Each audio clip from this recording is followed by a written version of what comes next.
biggest threat to our planet. It's bigger than everything else we talked about today, and this is artificial intelligence. Artificial intelligence wants to replace living creatures with technology. And therefore they say also that everything must be connected to the cloud. All the human brains hooked up with a computer brain interface to a hive mind, a hive cloud, and the computer and we start with the biggest threat to our planet. It's bigger than everything else we talked about today, and this is artificial intelligence. Artificial intelligence wants to replace living creatures with technology. And therefore they say also that everything must be connected to the cloud. All the human brains hooked up with a computer brain interface to a hive mind, a hive cloud, and the computer managing all this information must be a scalar wave computer, because with scalar waves you have at least one dimension more to put all the human brains hooked up with a computer brain interface. And this is something really horrible. The mainstream media is saying it is future, it will come. No, it has been here since a long time ago. And the modern computer games are also dangerous because they can open portals to the fourth dimension. A computer virus in the universe, in the multiverse. A bridge has been created between physical reality and virtual reality, and human intelligence and artificial intelligence. What is real and what is fiction are seamlessly blended together so that there is no clear distinction between where one ends and the other begins. A continuous link between the human brain and a neural processing unit allows an individual's consciousness to be emulated on a neuromorphic chip. It allows the co-mingling of physical reality with virtual reality and human intelligence with artificial intelligence. The unique resonance frequency of a targeted individual's DNA is used to create a link between the human mind and a neural processing unit. This creates a bridge between the physical world and the virtual world, allowing virtual agents to identify, track, monitor, and manipulate a targeted individual. The neural processor wirelessly links to the human brain using the resonance frequency of a targeted individual's DNA. It is composed of an oscillator that is attached to an antenna and a receiver. The oscillator is designed so that it can write, erase multiple resonance states. Researchers have now demonstrated that consciousness is created in the microtubules when they respond to energy signals from the external and internal environment. The microtubules create a magnetic scalar wave that interacts with the DNA in the mitochondria of the cell. Modern mind control is using scalar waves.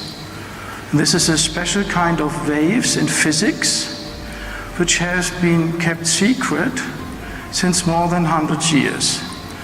And the scalar waves can either adapt to the DNA of every person. Therefore, in Sweden, since the 70s, every newborn baby has to give its blood to a blood bank.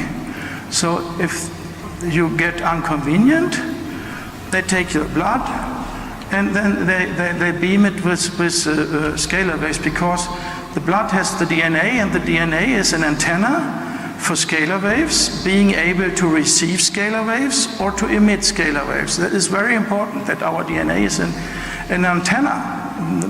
Most of the doctors don't know that. All matter in the universe resonates. All matter is animated by sound. And as a result, there is a frequency that is able to be measured, that measures the rate of vibration, for lack of a better term, of the DNA itself, of the human mind, and of course of the human body, and indeed everything else in nature.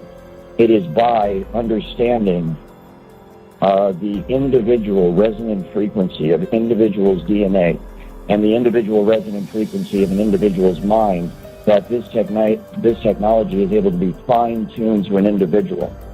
In an internal memo dated December 20, 2019, Pentagon leadership urged military personnel not to take DNA tests, warning that they create security risks and could negatively affect service members' careers.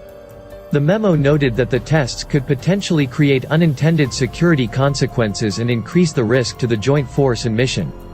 The memo specifically mentioned using the DNA for mass surveillance and for the tracking of individuals without their awareness as a top concern.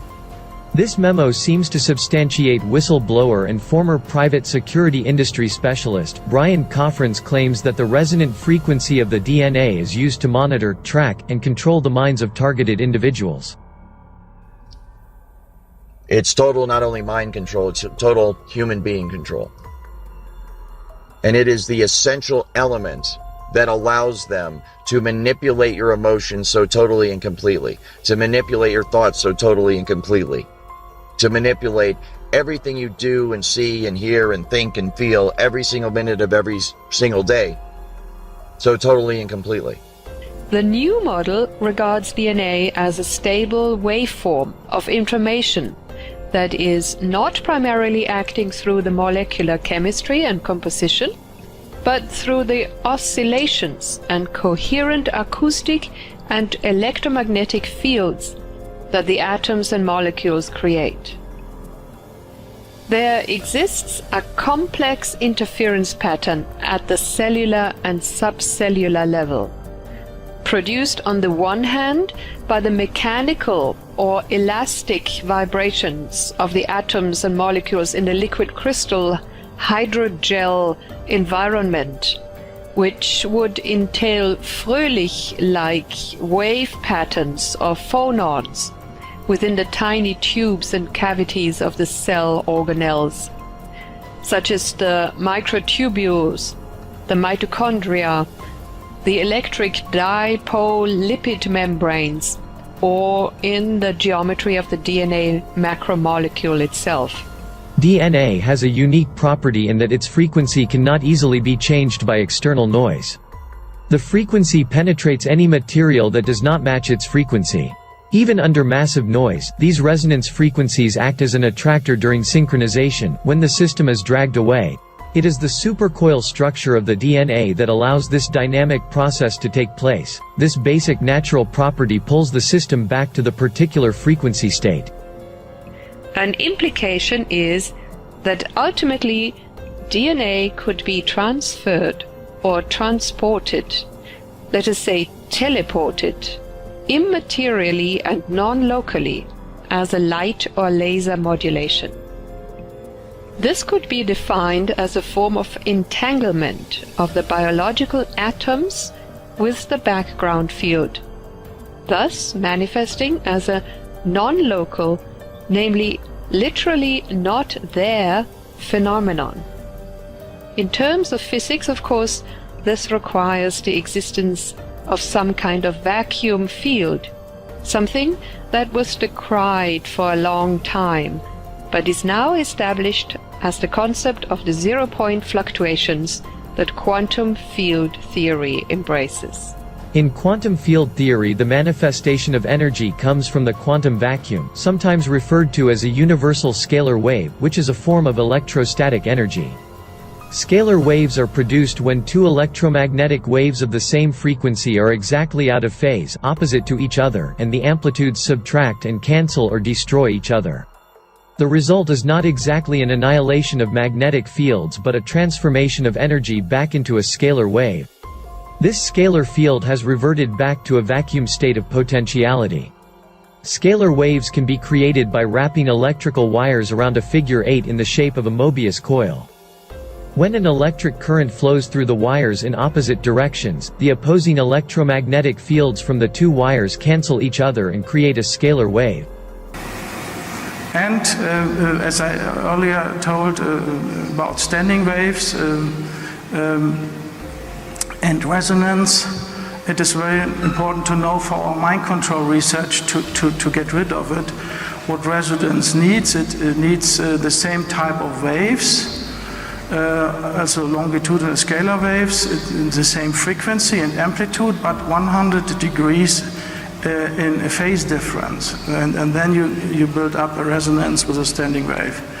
And this they do when they do mind control. So there we know the theories about it, that two waves going so and meeting, or you can have one so and from the opposite side go against. It is also possible to structure something and manifest things with that. And they call it phased array.